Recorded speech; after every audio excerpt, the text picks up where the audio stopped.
Have you walked into your rental property after your tenants moved out and thought, wow, this flooring has seen better days? Or maybe said, this carpet smells like shit. Well, you're not alone. Welcome to my channel, Jobin, where we together learn to invest, manage, and profit through real estate investing. As a professional property manager and real estate investor with years of experience, I've had this question asked quite frequently when tenants move out, and that is, should I replace the flooring in my rental property? And more often than not, I'm advising owners now is the time to replace the flooring.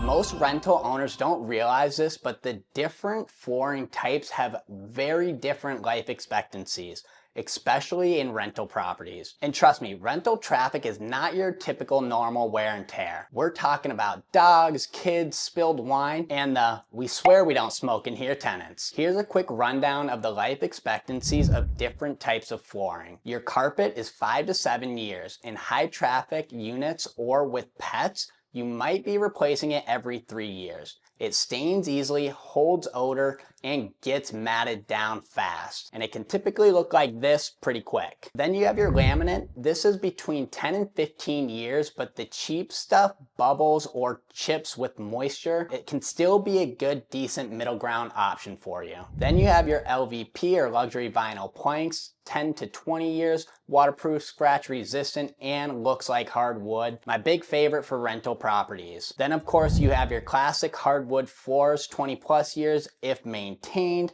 They're gorgeous but costly and not ideal for most rental applications and properties. Then you have your tile, almost immortal, durable, easy to clean, but expensive to install and repair if cracked. So here's the thing, age and longevity alone is not the only factor to consider. If your flooring smells, is visibly stained, feels uneven, or creaks and cracks, tenants will notice. And this will definitely affect your property's rentability. So let's talk about the cost and the potential ROI. Carpet between $2 and $4 a square foot installed.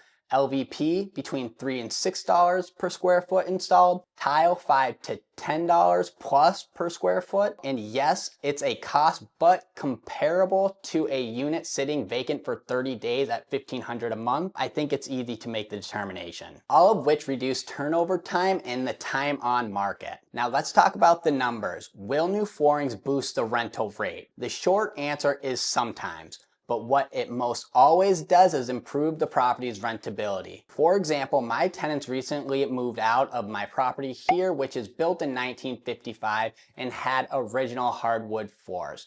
Overall, the flooring was not in horrible shape, but there were a few areas that were discolored, cracked, peeling, and not level in certain areas. And since I was going to keep it as a rental investment and re-rent the property, I decided to pull the trigger and install new laminate flooring throughout. I decided to go with the laminate wood flooring by Home Decorators Collection. I really like the Noble Oak waterproof flooring. I'll add the link for you below.